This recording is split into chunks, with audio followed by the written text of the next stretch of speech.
Yes guys, welcome back to the Fantasy Football Fix YouTube channel. My name is FPL Nacho and this is going to be the Game Week 2 live stream. So if you are new around here, make sure you do drop a subscribe and hit a like on the live stream just to show the love. I want to see the people in the chat. I want to see who is involved.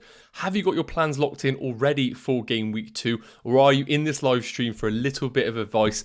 That is what I am here for, guys. I am here to answer any of your desperate questions that you have ahead of the Saturday deadline. Of course, it isn't a live stream where we have to panic. We have plenty of time right now to get our team settled, get plans in place. So let me know in the comments, what are your current transfer strategies? Now, for this live stream, we're going to be covering my Game Week 2 team reveal. Yes, if you are a regular on this channel, you will know that I am horrendous at picking my team. I always leave it until the last few minutes. I give myself a heart attack trying to select it. So it's amazing to actually be sat here about, how long? 18 hours before the deadline and actually know that my team is completely set in stone. So it's so nice to actually be able to chill out and reveal my team to you guys. FPL Phillips in the chat, who are doing well, buddy. Obviously, guys, if you haven't already, make sure you do check out the week's worth of content. FPL Phillips has done 2 brilliant videos this week. The algorithm video that came out yesterday, and of course, covering the captaincy video on Wednesday. Make sure you do check those 2 out. But this is a great opportunity for me to reel my team, some transfer plans for the future. We're going to be revealing the projected points for Game Week 2. So again, if you're deliberating right now, you're thinking, which player should I bring in? What captaincy should I go for? Our projected points will help you out on there, just which direction you need to go for, which players are predicted to do the best in Game Week 2. And we're going to finish up the live stream, of course, with a Q&A. I'm going to be answering throughout this live stream, but also looking at the forwards. Are we looking at a potential formation change already in fantasy football? There's a lot of talk about the big 2 up top in Jesus and Haaland or Kane. Could we potentially looking to add a third to our formation? It's going to be really interesting to discuss that on this live stream. So please do drop a like. As you know, guys, we always try and hit 50 likes on the live stream. Last stream, you guys got us to 100 likes. Can we top that? We'll see on this live stream. I can see Anisha in the chat. Hope you're doing well. I did Bailey to Aronson last game week, 81 points. Any mistake for not rolling transfers? End of the day, Anish, I think that you can't worry about the past. You've made the transfer now. Personally, I probably would have held on to Bailey, given one more opportunity, but Aronson looks really, really impressive.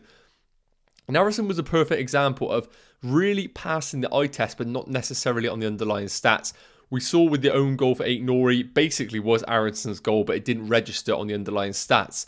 So Aronson, I think, is going to be a really good player longer term. And in that Leeds team as well, I do like what Jesse March is doing there. I think there could be a potential for Leeds to actually be a bit more of a collective team rather than kind of relying on individual brilliance from the likes of Rafinha from last season and Calvin Phillips to pull them out of a hole in possession-based football. So I am really looking forward to seeing Aronson. I really do like the move. Hopefully it will pay off for you longer term.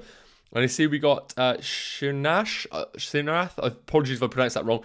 Mount to Foden or roll it for Game Week 3. Okay, so guys, I think there's been a lot of chat about transfers and what to do with rolling free transfers. So I'm going to quickly cover that off now before we dip into my team reveal. So I think that rolling a free transfer is one of the most underrated FPL strategies that you can do throughout the course of the season, in particular at the start of the season. Now, there's absolutely a time and place to be aggressive because at the start of the season, price changes are so aggressive. You would notice that already with Haaland going up 0.1 and potentially rising in price again tonight.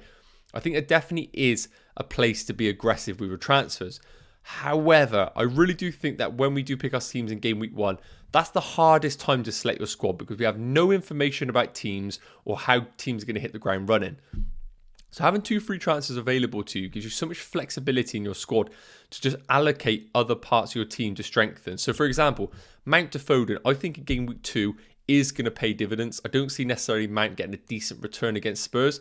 Whereas Foden, if he does get the game time against this Bournemouth team, I absolutely think he could be a brilliant option.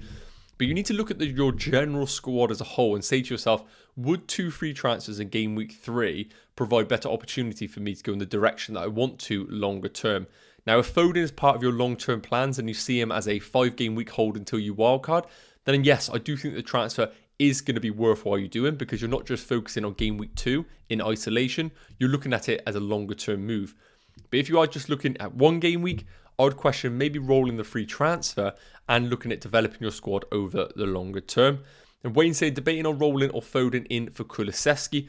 Kulusevski is another example here where you had a fantastic game week 1 and now you're already looking to move him away. I think Chelsea aren't the beasts that they have been over the last few years at Stamford Bridge. It'll be a very tricky game for them against the Spurs team, and I think we're going to naturally want Kulusevski back in game week 3 for that Wolves at home game.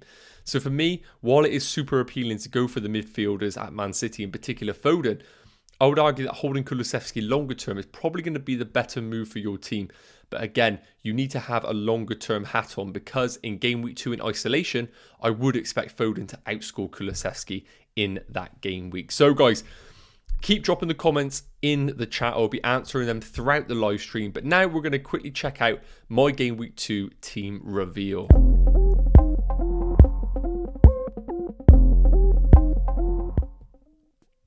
Okay guys, so here is my team reveal. It is amazing to actually reveal my team and know that nothing is going to happen. We've had the press conferences, so unless some crazy breaking news happens where a player has been injured or whatnot, this is how the team is going to look. 63 predicted points. Of course, you can get your predicted points over on fantasyfootballfix.com. All the links are in the bio. Make sure you do check it out. And of course, with all the crazy price changes right now, there's no better place to track them than fantasyfootballfix.com. So I highly recommend you downloading the app for free, log your squad in, and you'll be able to then track player prices, because they are absolutely ridiculous right now. And you really don't want to be priced out of any players this early on in the season. So as I mentioned, 63 predicted points. If I hit that, I'll be absolutely delighted. Game week 1, I finished on 79 points. Again, overall rank wise, I think I'm like 300 odd thousand in the world. It's very, very difficult to judge anything so early on in the season. But 79 points in game week 1.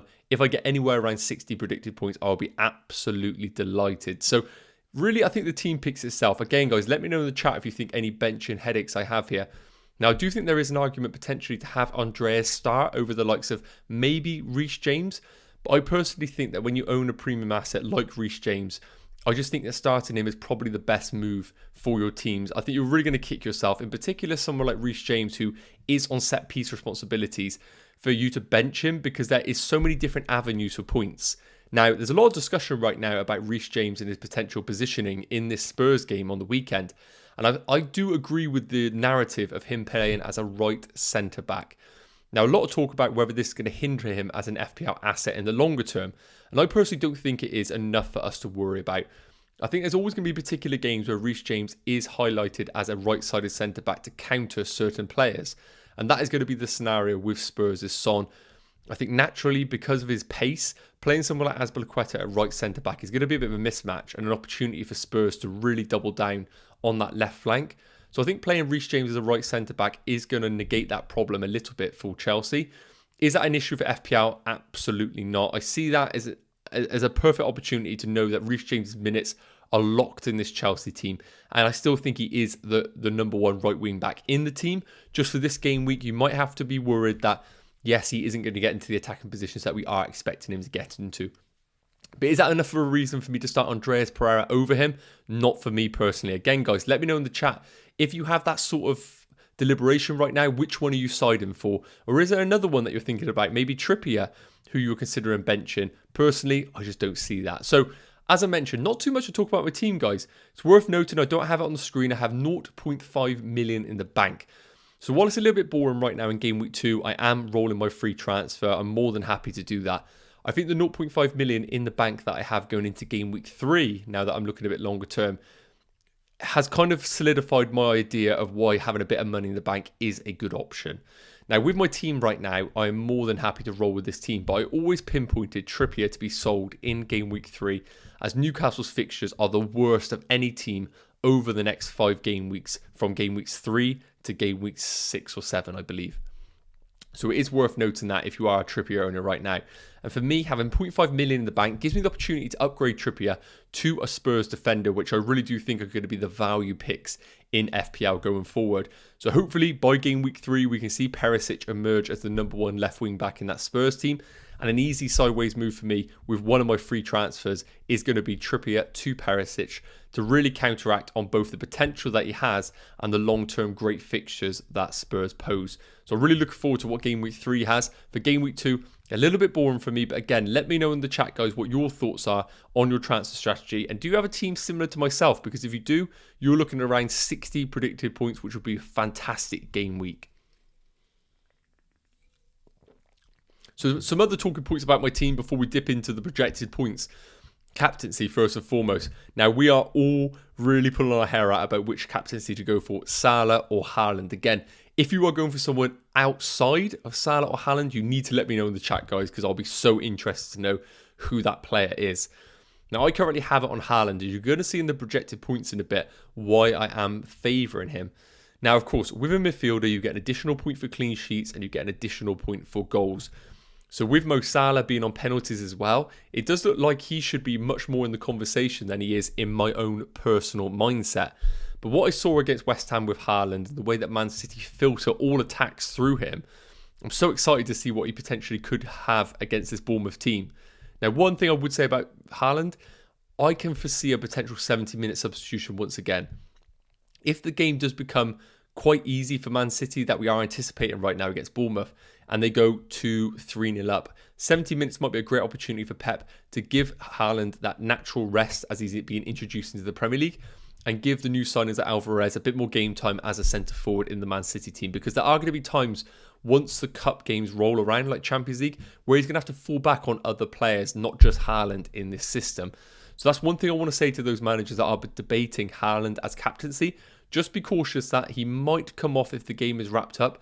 Whereas Mo Salah, I personally think, stays on for 90 minutes. The guy is an absolute hog, and he likely will just stay on the pitch the whole game. But let me know in the chat, guys, what your thoughts are on captaincy. I'm almost certain, I'm 99% sure I will go for Haaland. Now, you can see J-Man saying, what to do with Aston Villa assets? I got Digne and Bailey. I think with that fixtures that they have in Game Week 2, I think it's a fantastic game for you to continue playing your Aston Villa assets. And then once the fixtures start to turn, I believe around Game Week 3 or Game Week 4, then you could potentially look to move away from one, if not both, Aston Villa assets.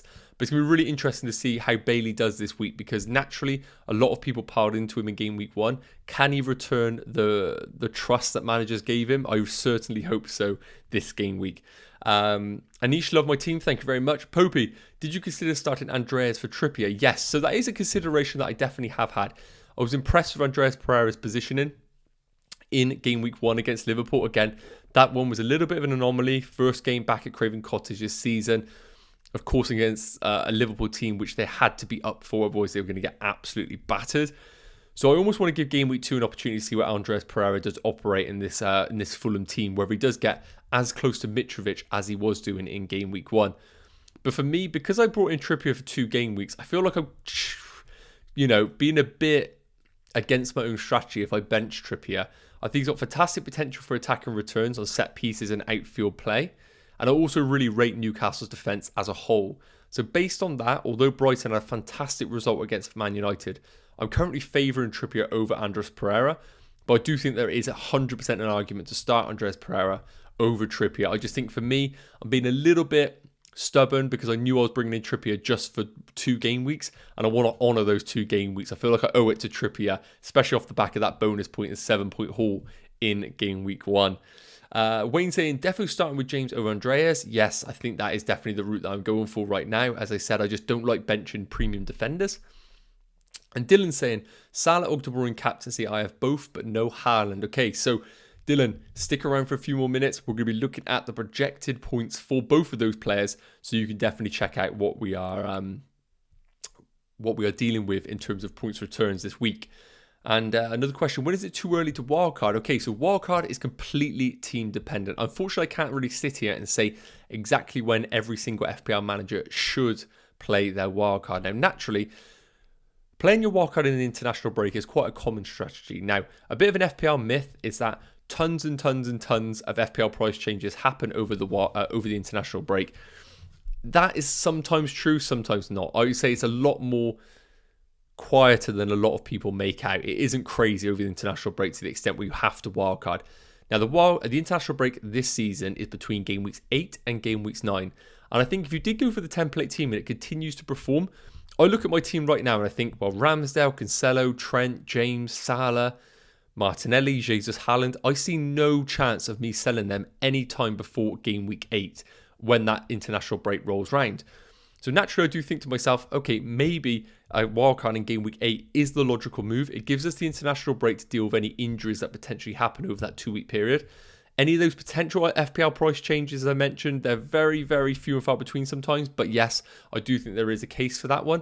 So yes, it is completely team dependent. But if you can hold off until game week 8, I think there's definitely value there. And if you did go template, I think there's definitely an argument for you to hold longer term, because I do see these players perform in longer term, even if they do have a few hiccups now and then, because the teams they play in are so fantastic. They are going to revert back to the mean eventually.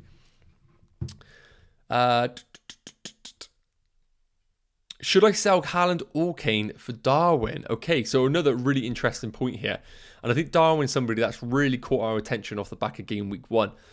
Haaland, absolutely not. You cannot be selling Haaland based on his projected points over the coming game weeks. The fixtures that Man City have, he's a no-go out of your team.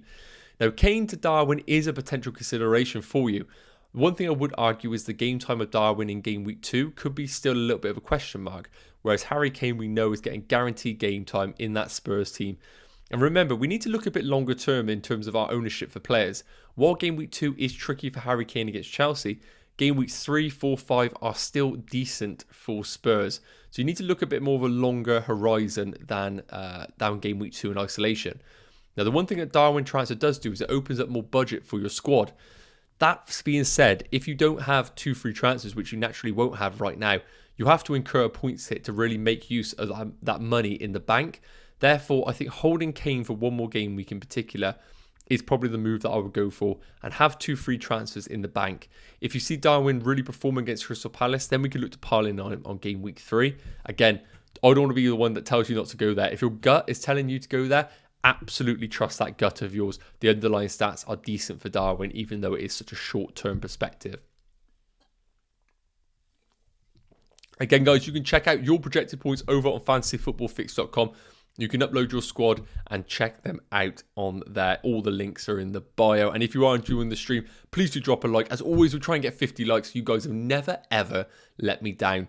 And really, guys, you don't want to keep the trend. You don't want to ruin the trend, do you? That's just bad luck going into this new season. So keep the likes coming. Massively, massively appreciate it. And let me know what your thoughts are on my team. Obviously, last season finished 270th in the world. I got a little bit of a reputation to live up to, even though I think it is all ridiculous and I won't hit that again. It'll be lovely to get close to that. So I have a little bit of pressure, guys. So I'm feeling the heat. It's not just this UK heat wave. It is actually the pressure of FPL. So hopefully you guys don't argue too much about my team and I'm going in the right trajectory right now. So guys, I think that's my team pretty much covered off. I don't think there's too much else I want to talk about. Neto, I don't have any flags about right now. I think Wolves still look good for fixture-wise, so I'm happy to stick with him longer term. Martinelli looks like a steal at 6 million. What a gem he could be. Diaz, again, at 8 million midfielder. He could have done very well in game week 1. He was very unlucky not to do well. So I still think that he is potentially a long-term hold for me. So guys, as I mentioned, the only thing I'm planning is a roller free transfer and Trippier out to Perisic in game week 3 for one of my free transfers. But again, a lot can happen between now and that game week 3. So guys, let's take a look at the projected points for game week 2. This is definitely going to help you out on some of your transfer strategies and also longer term thinking for players. Okay guys, so here we have the projected points for each position for game week 2. I hope you guys are liking the enjoying the actual new look live stream. We put a lot of effort into the graphics here and I really hope that it has upgraded the live stream experience for you guys. So we have the top 5 projected points of players in game week 2 in each position. So we're going to quickly run through them. In goal, no surprises that Ederson is clear by 0.1.5 for Ederson. Against that Bournemouth team, I'm fully expecting him to keep a clean sheet in that fixture. And Sarr, 4.9 projected points. Alisson 4.8, Sanchez 4.5, and Martinez at 4.3. So not the best viewing for maybe Arsenal owners, the likes of Ramsdale owners, but I am pretty confident that Ramsdale is still hovering around the 4 projected points. So you don't have to sweat too much. But again, those premium goalkeepers continue to emerge in the projected points. And that's always going to happen naturally because of the likes of Man City and Liverpool being some of the best defences in the league, naturally their goalkeepers are always going to have the highest projected points. So there's not too much to talk about there. You're not really sat there looking to do a goalkeeper transfer in game week 2. If you are, you need to slap yourself around the face and you need to consider your moves a bit more delicately. Because honestly, guys, a goalkeeper transfer is not the one you want to be making as your first free transfer in fantasy football. So the defenders, a bit more interesting here. Cancelo at 5.6 projected points. I've seen a few people discuss Cancelo as an alternative game week 2 captain. I personally don't see it myself. Now, it's very, very interesting right now with Man City, the way that they're operating. If you checked out the average touch map for players in game week 1, and again, we don't know whether this is going to be a longer term thing or not for Man City, but effectively what they're playing is in possession, the 2, so Ake and Diaz, a 3 in front of them, which is Rodri in the pivot, and then Cancelo and Walker basically tucking in right into the centre midfield position, basically making up a midfield 3. So they have their 5 there, and then they're given license for both Foden or Grealish, whoever are operating on the wings, and then the likes of the centre mids in Kevin De Bruyne and Gundogan or Bernardo Silva, and then Haaland spearheading the attack. So with Cancelo operating a bit more centre mid, I don't know yet, because we don't have enough data, whether that improves him as an attacking potential or actually hinders him. Now with Man City last season, we saw Cancelo on those wings absolutely destroying fullbacks and getting in plenty of goal scoring opportunities, even though he only scored 1 goal. I'm very interested to see whether he operates as a bit more of a possession-based dictator of the ball rather than an attacking influence. So I'm really interested to see Cancelo in this bit more inverted position. I know they've done a bit of it last season, but this looks very specific to this season. So I'm interested to see whether that hinders him or not. But you can see with the projected points there at 5.6, it doesn't come close to these attacking assets, the likes of De Bruyne, Salah, Haaland. So I think if you have any of these premiums like De Bruyne, Haaland, I think that is where your captaincy should lie. And again, some familiar faces, Trent, Robertson, Diaz, all with over 5 projected points, and 8 Nori at 4.7. The little cheeky one there, obviously getting that own goal in game week 1 and really frustrating players. I still think 8 Nori is worth a hold in your teams. I know you probably ripped your hair out when he got that own goal, but longer term, I still think he is a good option in that Wolves defence. Now for the midfielders, we knew this already, that Kevin De Bruyne was likely to be the highest projected points for midfielders in game week 2 because of that fantastic home fixture against Bournemouth. And Mo Salah at 7.1 points. Now, I think the big thing we need to discuss right now, if you have both Kevin De Bruyne and Mo Salah, is the influence of penalties. Now, Haaland won the penalty in game week 1 and took the penalty over Kevin De Bruyne. So there's a few question marks first and foremost. Is Haaland above Kevin De Bruyne on the penalty duties? Or is it a case of whoever wins the penalty takes the penalty? We need to get a bit of clarification before that first and foremost.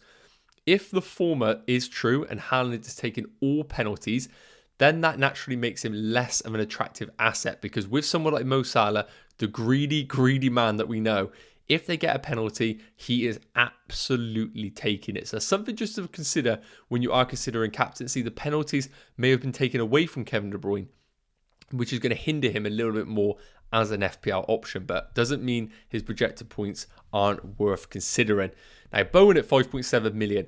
A lot of managers were discussing him in pre-season, but did sway away from him as we got close to the deadline. That 8.5 million price bracket, which is a little bit too pricey to justify when we had the 8 millions available to us in game week 1. But this is his time to shine. 5.7 projected points. I do think this is a fantastic game week for Bowen to come back onto the scene and remind us what a fantastic FPL option he is. So I'm incredibly interested to see how he does get on this game week. Whether he emerges as an essential option, I personally don't see it right now. I think Bowen is an avoid as we speak, but at 5.7 projected points, if you have him, you're absolutely keeping him for game week 2. And then we have the one that I think is always, every single game week, the best differential for your teams, and that is Riyad Mahrez.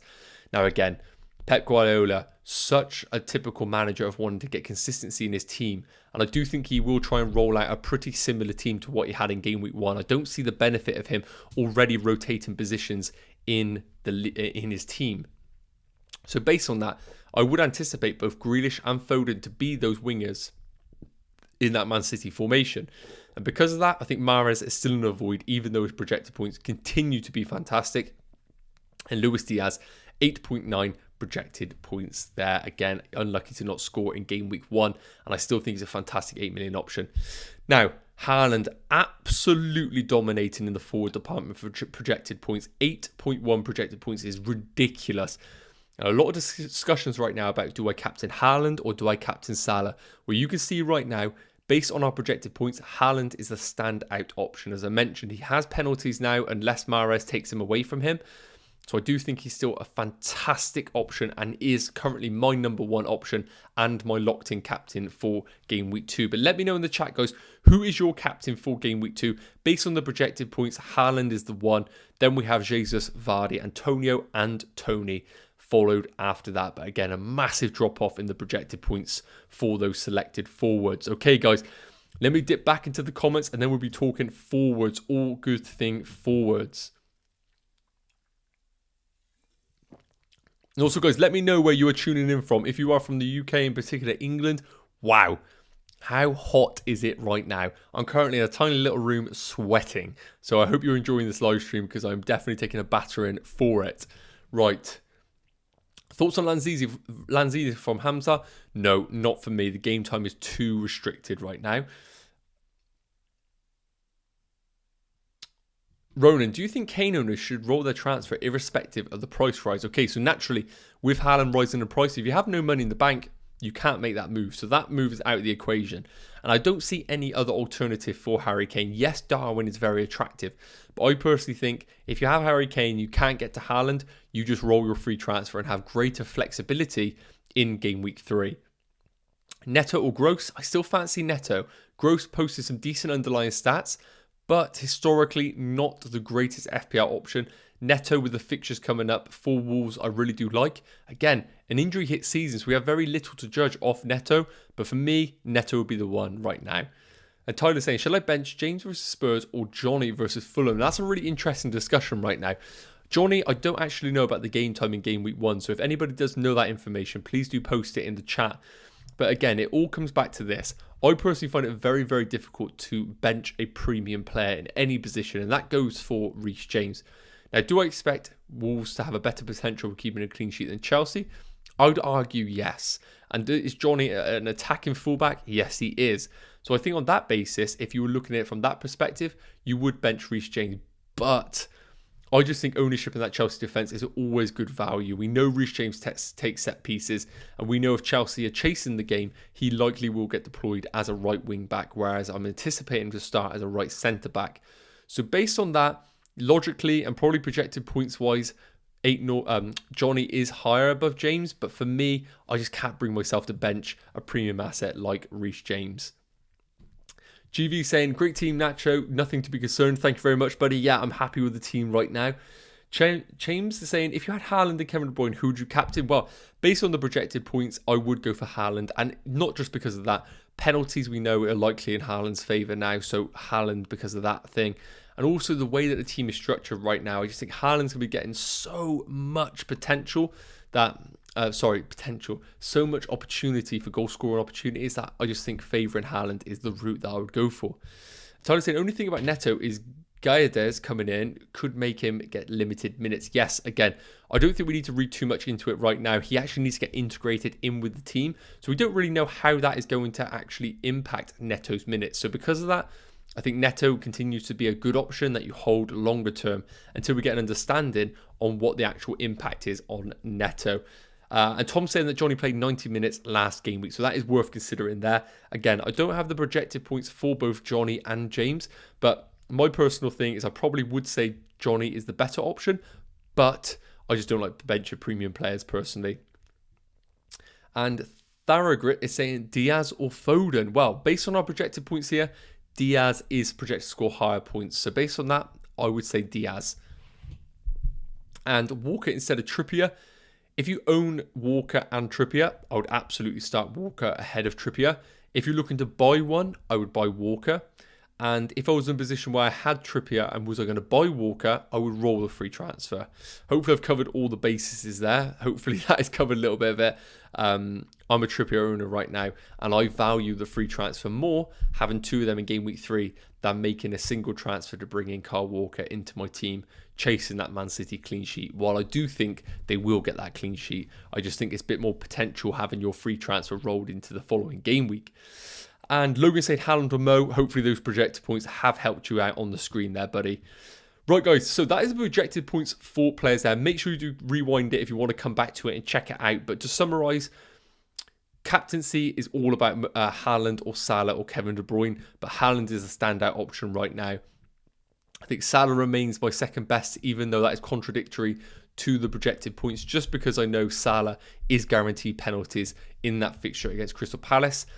If you're looking for an alternative captaincy, Gabriel Jesus, while he remains a brilliant option, projected points-wise isn't up to scratch than the midfielders, for example. So last up, guys, I want to cover the forwards in the game right now. And the main reason being is because of a potential formation change that we might see coming forward over the coming game weeks, which I'm really, really interested to discuss. And again, guys, while we're discussing this, please do drop any comments that you have in the chat. I'll make sure to answer all of them before the end of this live stream. Right, guys, so as I mentioned, forwards in the game are back in the menu, or back on the menu, sorry, not back in the menu. That'd be a bit ridiculous. So again, we're taking only a very small sample size right now of game week 1. But what we did learn is that forwards delivered in game week 1, whereas the 8 million midfielders that we all stressed about, the mid-budget midfielders that we all panicked about, didn't live up to the hype. So right now, one thing I want to talk about stat-wise is in game week 1, there was a 55% formation selection of 4-4-2. So basically 55% of the formations were 4-4-2 going into game week 1. Of the formations that had 3 up front, it was a 4-3-3 formation made up only 8.4% of formations, and a 3-4-3 was 14.7% of formations. So you can see the skew towards a 4-4-2, and in particular on this discussion, a 2 up top was actually absolutely dominant on 55%. But when we see the midfielders underperforming game week 1, and all the forwards like we have on screen here, the Wilsons, Mitrovic's, Tony and Darwin, all being fantastic options in game week 1, I am really excited to see what direction the FPL template does go to, whether we do opt for the 3 forward strategy, which is affordable with some of these selections here. And these 4 are picked out because I think they offer really good value, and Darwin because I think he's a really, really good differential for us to consider. So I'll let you kind of soak up the stats on the screen. Again, these are all taken based on the per 90 minutes of game week 1. The ones that are highlighted green is because they perform the best in that kind of department there. So Mitrovic was the highest for goals with 2, but you can see Darwin expected goals 1.04. We have to remember he only played about 35 or 40 minutes. That is ridiculous for Darwin there. One assist and a 0.62 expected assist, which is ridiculous once again. And with 9 FPL points delivered, he had an expected FPL points of 8. So really, really close to his actual output. And really the only one who really outperformed his expected FPL points was Mitrovic. He scored 13 FPL points, but he actually had an expected FPL points of 8.54. Now again, he played against one of the best defences in the league. So it is worth noting that if he is posting those sort of underlying stats consistently throughout this season, then at 6.6 million, we have to be considering the Fulham man. One thing I want to note, Darwin did have a price rise to 9.1 million, so please do ignore the 9 million price bracket for Darwin. He's actually now 9.1. I am sorry to report that again. You can track all of those price changes over on fantasyfootballfix.com. Make sure you do check it out on the free app. So guys, why are we discussing forwards? Well, first and foremost, those are the ones that delivered. Now, Wilson, I'm going to discuss on him first. Projected points over the next 5 game weeks, and that's taken into consideration game week 2, is 15.3, which is actually the lowest of any of these 4 forwards here. Now, Wilson is the one that I think is probably playing for, I wouldn't say the best team because Liverpool are the best team, but a team that I think are really on the up. And I think Wilson, if he does remain actually out of injury, then he is the 7.5 million that I think none of us are going to own, and we're all going to regret not owning. Now, Wilson very much is a perfect example of just being the spearhead of a team. His underlying stats based on chance creation is never going to be that high because his game isn't to drop into the midfield like Kane does and create chances. He's very much the guy that is on the end of all the chances. And a 0.86 expected goals kind of highlights that there for him. So if Newcastle do well, we can fully expect Wilson to do well because that is kind of the aim of the game for Newcastle, is to feed everything through Callum Wilson. But at 7.5 million, with the likes of Tony and Mitrovic being 0.5 or a million cheaper, I think it's going to be one of those players that's going to be very difficult for us to go to when we see these other alternatives potentially carry their teams. Now, Mitrovic projected to score 16.7 FPL points over the next 5 game weeks, which is definitely respectable for a player priced at 6.6 million. And if he can continue these sort of underlying stats throughout the season, then what a player we do have. Remember, this is a player that scored over 40 championship goals. Now, yes, it is championship gold, but I still think there is some weight in thinking about that there. And again, very similar to Wilson, everything is delivered in that Fulham team to get it through Mitrovic. As I mentioned, other teams are very different. The Firminos at Liverpool, the team aren't designed to just funnel everything through him when he's in that system. It's to get it to Salah, get it to Diaz. At Fulham, it's all about getting everything through Mitrovic. And if Mitrovic do well, similar to Wilson, then Mitrovic and Fulham do well. That is just the equation there, that sort of team. Now, worth noting, if you are looking to bring in Mitrovic, fixtures are not happy viewing. They have the 3rd worst fixtures over the next 5 game weeks. And I am definitely a fixture man, and I would recommend you being a fixture FPL manager. And because of that, yes, I know he scored 2 goals against Liverpool, one of the best teams in the league. He could do it against anybody. I think longer term, when we actually do reflect back on it and think, well, are Fulham just going to be beating all the big teams week in, week out or getting results? Probably not. We are going to see a revert back to the mean. And because of that, I think we can give Mitrovic a bit more time just to see whether this is consistent underlying stats or whether it was a one-off in game week 1. And it's worth noting, if you are looking at bringing in Callum Wilson, because I hyped him up, they actually have the worst fixtures over the next 5 game weeks. It is worth noting they have a stinker run. And I think Wilson will be one that we consider for our wildcards beyond game week 6. I think that's the time to strike on Callum Wilson. For now, we can watch him deliver week in, week out, which he probably will. But I think it's worth avoiding right now as we speak, in particular being at 7.5 million. Now, Tony is the one that's really interesting me right now. He sits between both Callum Wilson and Mitrovic, but he's guaranteed penalties, kind of like all these forwards apart from Darwin. Good price point. Brentford have the 4th best fixtures of all teams over the next 5 game weeks, and he's projected to score 21.6 points, which is fantastic. Now, we need to note that with Tony in this Brentford team, it's a very different Brentford to last season. Many parts of last season, they operated as basically a front 2 with him and Mbeumo playing together. And that meant that Tony had to drop into the midfield. This is pre-Eriksen days. Tony had to drop into the midfield to basically be the creator of the side and bring into the game the likes of Mbeumo. When Eriksen came into the team, there was that natural creator in the Brentford midfield, which meant Tony could actually just play as a forward. And you saw his actual output increase when they had a creative midfielder in that team. And it looks like with Brentford this season, they've opted for both strategies. They've given him the license to be a centre forward, playing 3 up front. And they've also brought Joshua Silva into the team. Now, I know he was a bench player, but he is going to be a natural creative in that midfield, which I think just only enhances Tony as an FPL option. And at 7 million, with the projected points and the fixtures coming up, I think if we see inconsistency from our 8 million midfielders, potentially in game week 3, if you are looking to move your money around and have 2 free transfers available to you, that could mean that we could have a shift in the template where instead of going for 4-4-2, we could shift the money out of midfield or defence and invest that in upgrading our 4.5 million forward into someone like Tony. I really think that is going to be a consideration that we all need to have over the coming game weeks, because he looks like he could be an under-the-radar pick. And I do rate Brentford in all fixtures. I think they could get a result against anybody on their day.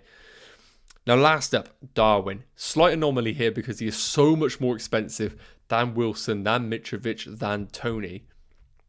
Now, in terms of Darwin at 9.1 million, it's worth noting we still don't know whether his game time is absolutely secure, whether Klopp's trying to introduce him slowly into the team to try and build up the fitness that's required for the Premier League. But what I've saw from him, he's an absolute beast. And it's only a matter of time until he is a starter in this Liverpool team. And I kind of view him like Haaland, really. The guy He's such a machine. He's like 6'4" or whatever he is. Built, I can't even swear on this, but he is built like a house. And I really do think it's only a matter of time. And if you can translate these underlying stats into consistent minutes, then this is a machine on our hands, guys. And we might have to look at not going 7 million for a forward, but actually 9 million. Just go all out. Haaland, Darwin, and Gabriel Jesus. I really think that is a strategy we might need to consider as the weeks progress. Now, Liverpool, 5th best fixtures over the next 5 game weeks. But again, they're Liverpool. I don't read too much into the fixtures because of him. And he's only projected to score 15.6 points. So it's worth noting that because of his minutes right now and his expected minutes being a bit more difficult to predict, his projections are lower. Once we get a guarantee that he's a starter, you will see them projected points skyrocket. I can guarantee it. And look at those underlying stats. They are fantastic. Definitely one for us to consider later down the line in the season. So, guys, I want to have a little look at the chat here. I can see, will Darwin become essential come game week 4? Very, very on topic, that question there. Yes, I do think Darwin, it's only a matter of time until he gets himself on our watch list. And I wouldn't consider him for game week 2 as a transfer personally. But when it comes to game week 3, game week 4, absolutely, I think he needs to be in our considerations and our FPL drafts. Lewis King, who do I support? I'm a Chelsea fan. Although I don't want to scream it right now because of this Spurs game coming up. It can be a little bit of a difficult one as a Chelsea fan. Obviously, we've had great success, but it could be the year that it gets broken. Cheeks, I hope you're doing well, buddy. Obviously, a regular on the live streams. J-Mad, Neto or Bailey, who to start? Super difficult. I don't know the expected points for both of those, but I would probably just favour Neto because of the game time. Bailey, though, he did look sharp. It is worth noting. What do you think of new forward?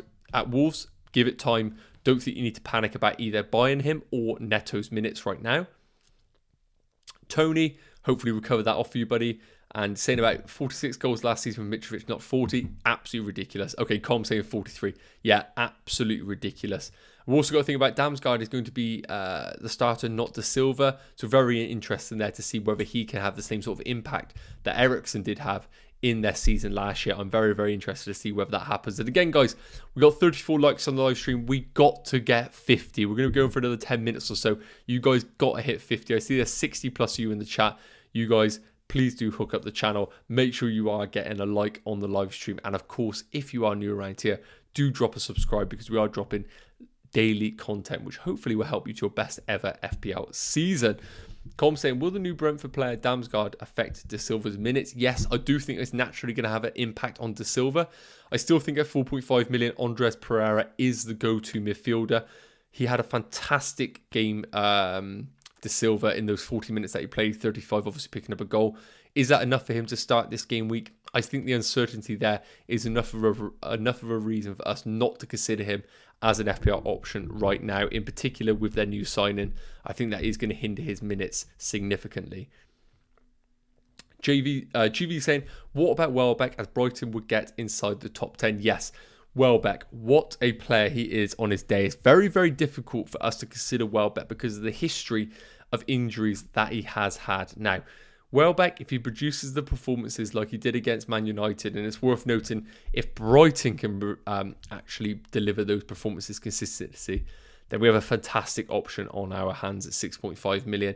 His game time is solid in that Brighton team when he does get it. For me, though, I need to see more from him right now. I'm not judging it off just one game week in isolation, and I need to see him string a bunch of games together before going there. But if he does play 5-6 games and he looks sharp and he's getting guaranteed game time, then I think Welbeck becomes an option. But right now, unfortunately, he is not. Keep or sell Mahrez? I think you keep. Now, this is going to be a very frustrating own for you. And I do think you need to just have a hard deadline on Mahrez. I think with his home fixture against Bournemouth, do I anticipate him playing against Bournemouth? No. I think he does come off the bench personally. But again, there is no inside knowledge there whatsoever. So, I think you keep. You hope that he gets 30 minutes off the bench, and in those 30 minutes, you know that he could easily deliver a double-digit return. What I would say to you is this: it is going to be a consistent problem for you having Mahrez. If you are happy to just have this problem week in, week out, you stick with him. However, if not, I think you sell him after this game week, and then you look to integrate that money elsewhere for a player that actually has guaranteed game time, because that's always the problem with Mahrez right now. Top two 4.5 million forwards, Eric is saying. Unfortunately, Eric, there's not much out there right now as we speak. I think Archer at Aston Villa is an okay consideration, and I think Greenwood at Leeds is a consideration as well. But unfortunately, neither of those I could sit here and say get guaranteed game time week in, week out, unfortunately. Otherwise, I would love to tell you a gem of a player, but it just doesn't exist right now in the game. Maybe we get it before the end of the deadline, but I just don't see it. J-Mad saying about, yes, thank you very much for the question. Stephen saying, do you think Leicester's new keeper will be a starter? So I don't have the exact information for that right now, but my understanding is that it wasn't going to be hindering the game time of Ward as we speak. So if you are on the Ward-Iverson combination, I think it's still good for you right now. And fingers crossed, it delivers for you between now and when you wildcard. Because I think when you wildcard, you're probably going to look to move away from that strategy. But for now, with 8 million invested in just Leicester goalkeepers, that could be fantastic value. Now, the one thing I would say is Leicester defensively really do flatter to deceive. So I'm not anticipating plenty of Leicester clean sheets, is worth noting. But I do think that they could tick over nicely for you at that price bracket. It's good. J-Ma saying, I would not go close to recommending Leicester's defence yet, in particular if they do sell Fofana as well. It's worth noting. And Tom saying, drop a like. Again, guys, please do drop a like. Get us to 50 likes before the end of this live stream. Adnan saying, Saka or Martinelli or both? Okay, really interesting question here. Now, we spoke about this in pre-season. Martinelli plus 2 million in the bank or Saka? I chose Martinelli with 2 million in the bank. And I think that's still the route that I would go for. After seeing the performance of Martinelli and Arsenal in general, I really think that we are looking at a exciting Arsenal team. Now, if you ask me which player is going to score the most points between now and the end of the season, I would put my money on Saka being the one. But we have to remember how important that 2 million in the bank could be. Until Martinelli's minutes become a worry, if Smith Rowe returns from injury or Martinelli falls out of favour of Arteta, I think Martinelli is just too much of an FPL gym for us not to consider. But as I mentioned, Saka long-term is probably the hold, but do justify the 2 million. I just don't think it's worth the 2 million right now. Mikhail saying, do I sell Jesus? And it is Bowen key player to bring into my squad. Mikhail, absolutely not. I would not sell Gabriel Jesus ahead of game week 2. I would be looking to hold him for at least 2 to 3 game weeks. He looked fantastic in game week 1. Yes, the underlying stats weren't the kindest to him, but from an eye test perspective, he was very, very good. And I would look to definitely hold him longer term rather than selling him. And in terms of Bowen, if there's a time to bring him in, it is game week 2. But really, who are you selling to bring in Bowen? I think that's going to struggle with your team structure. So because of that, I think we avoid Bowen, unfortunately, this game week. And Lewis is saying, 0.5 million in the bank, easy move from Dalot to Walker or roller free transfer. Currently have Trent, Cancelo, James and Nico as my 4 other defenders. Captaincy Haaland right now as well. Okay, so yeah, that's a very interesting point. Dalot to Walker or roll the free transfer. Okay, so naturally, game week 2, if you said to me who's going to score more points, I would absolutely say Kyle Walker is going to score more points. But it's going to be all about your team structure right now. Your midfield, your forwards. Do you look at your squad and think 2 free transfers is going to really improve my team? If that's the case, rolling your free transfer is the optimal move. That being said, if you view Kyle Walker as a long-term transfer in your side, and it's something that you're just going to consider in game week 3 anyway, then a home fixture against Bournemouth is a fantastic fixture to bring in Kyle Walker. So for me, I would roll the free transfer personally and look at it more as a long-term perspective. But if you want to get those returns in game week 2 potentially, then I think Kyle Walker is a nice move, but I'd probably roll the free transfer. And Steven's saying, would you sell Rashford for a hit? If not, do I play him over Bailey?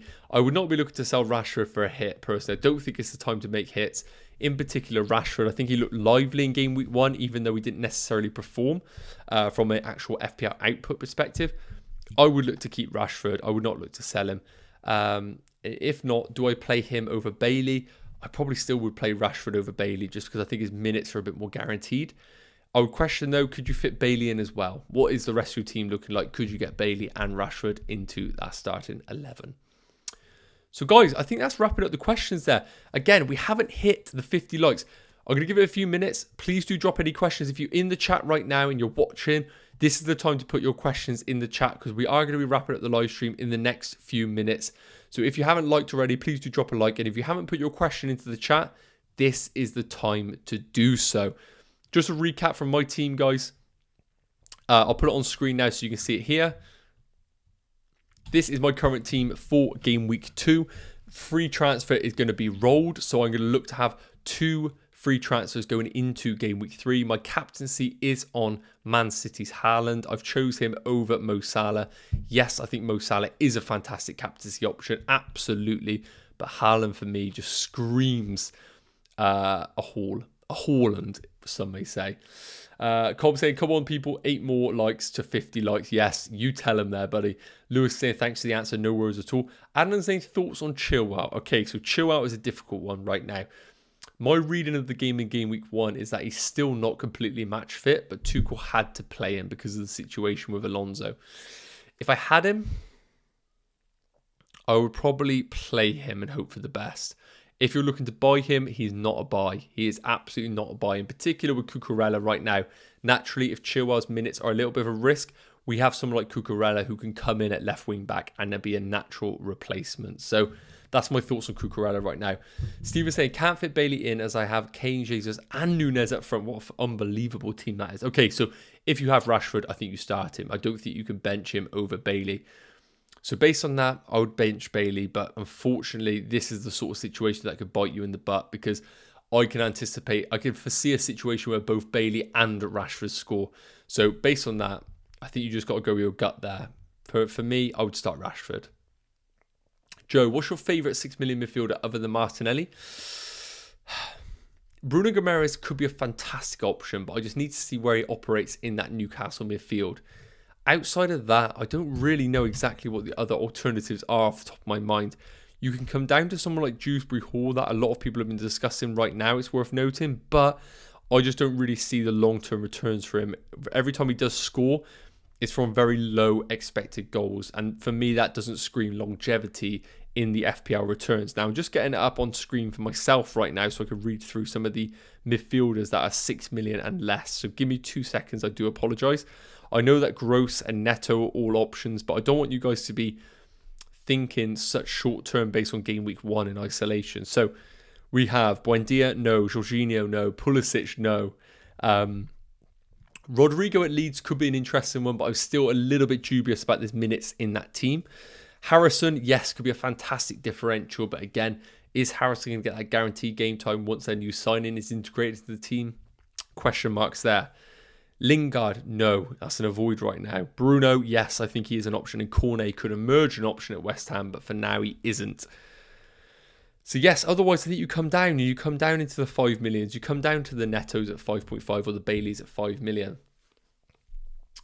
Vardy versus Arsenal away, played 6 of the last 7 and scored 5. That's a great stat. What a fantastic stat that is. If you're a Vardy owner, you probably hold. GV, great live session. Thank you, buddy, for the like. And again, guys, we're 3 likes away. Let's get us to 50 likes before we end this live stream. I beg you. Come on. J-Mad, wait on Chilwell. Got competition from Cucurella now. Also still got Alonso and Emerson. Yeah, that's a solid point. I think I'll just hold off on Chilwell right now. Popey, Walker for Trippier this week or roll the transfer? Well, Popey, I'm in that exact position right now and I'm going to be rolling my free transfer instead of selling Trippier to Walker. Again, do I think that Walker is going to outscore Trippier? Absolutely. I do think that situation could happen. But do I foresee a situation where Trippier takes a corner and gets an assist? Absolutely. So I view the free transfer being rolled for game week 3 and having the flexibility going to be a higher value move for my team and likely for your team as well. Guys, we're going to be going for 2 more minutes here. If you haven't put your question in the chat, get it in. What are you waiting for? Get it involved. I will answer your question. And guys, 2 more likes till 50. Come on now. Don't be doing this to me. Don't be unliking it. Don't be that guy. Get us to 50 likes. Come on now. Trossard. Nah. He's a troll. He's an FPL troll. He looked fantastic in that left wing back position. It is worth noting. If you hadn't had a chance to watch it, so interested watching Trossard transition from defence to attack. Absolutely. Not an option for me right now, though, unfortunately. Jenna, Fremantle, Cash or Bailey to play? I'd probably play Cash. I probably would play Cash, but I think there's a world where one or the other is fantastic. But I just think Cash will be my option because the guaranteed game time and also attacking potential still is there. So based on that, expected minutes, I would go for Cash. Thank you very much, guys, for getting us over 50 likes. I see my desperate plea for likes got us there in the end. You guys are absolutely fantastic getting us. You always deliver it. Always deliver, guys, and I'm massively appreciative for it. Trossard is good. Got on my watch list. Yes, I think that's exactly it. Put it on your watch list, but I wouldn't be looking to buy, in particular because of this game week against Newcastle. That is a very, very difficult game week to be bringing in someone like that. And J-Maz saying what I said there about Cash will definitely play. Yes, I think that's a big reason to do that. And Eric saying Luis Diaz or Saka, who's projected to have more points for the next 5 matches. Okay, so I can't actually get that on screen for you on the chat, but what I can do is if you give me 30 seconds, I can tell you exactly who is projected to score more points over that time period. If Tom is obviously in the chat and he can do it quicker than me, that would be massively appreciated. But I'm just going to quickly check this out here. Unfortunately, I am doing it on my phone, which is absolutely terrible of me. So let me quickly check it out. Give me 30 seconds, guys. See, who said that I can't multitask, eh? Who said 2, 3, 4, 5, 6? Okay, guys. So game weeks 2 to 6. So we have, who are the people again? Diaz is projected to score 20.5 points. Saka is projected to score 23.2. So based on that, guys, it looks like Saka is the one. Saka is the one based on 8 million. J-Mad, pick 2, please, Nacho. Bailey, Neto, and Digne. I will start Digne and Neto of the 2, personally.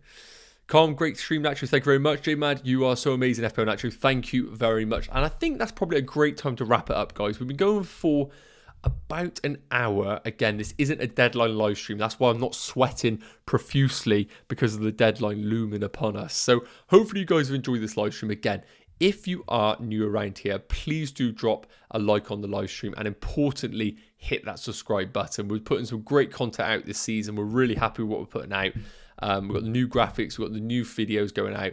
If you are missing out, why are you missing out? That's the question I'm asking you right now. All the links for Fantasy Football Fix are in the bio, guys. Make sure you do check it out. I think that's a really fantastic option for you this season to have your best ever season. The reason I got my 270th overall rank was because of Fantasy Football Fix. Because from their projected points all the way up to their projected players. It was really, really important for me that last season. Stephen, how long are you waiting before thinking about a free hit? Okay, free hit is not even in my consideration right now. That is absolutely more of a second season sort of consideration for your free hit. So that is something I would look for in the double game weeks coming up later on in the future, or the blank game weeks. And Mikel, the Neto Bailey debate, is Andres Pereira a better option? It absolutely could be. That could be the one that we kind of look past. However, with the home fixtures for both of those, I think Neto's the one for me just. So guys, that is going to wrap up the live stream. Thank you so much for tuning in. Hopefully this has helped you out. Have a fantastic game week. Hopefully that you get green arrows, because now we can actually see green or red arrows, which is always fantastic. And I will see you guys in the next video. Take care. Have a good one. Cheers.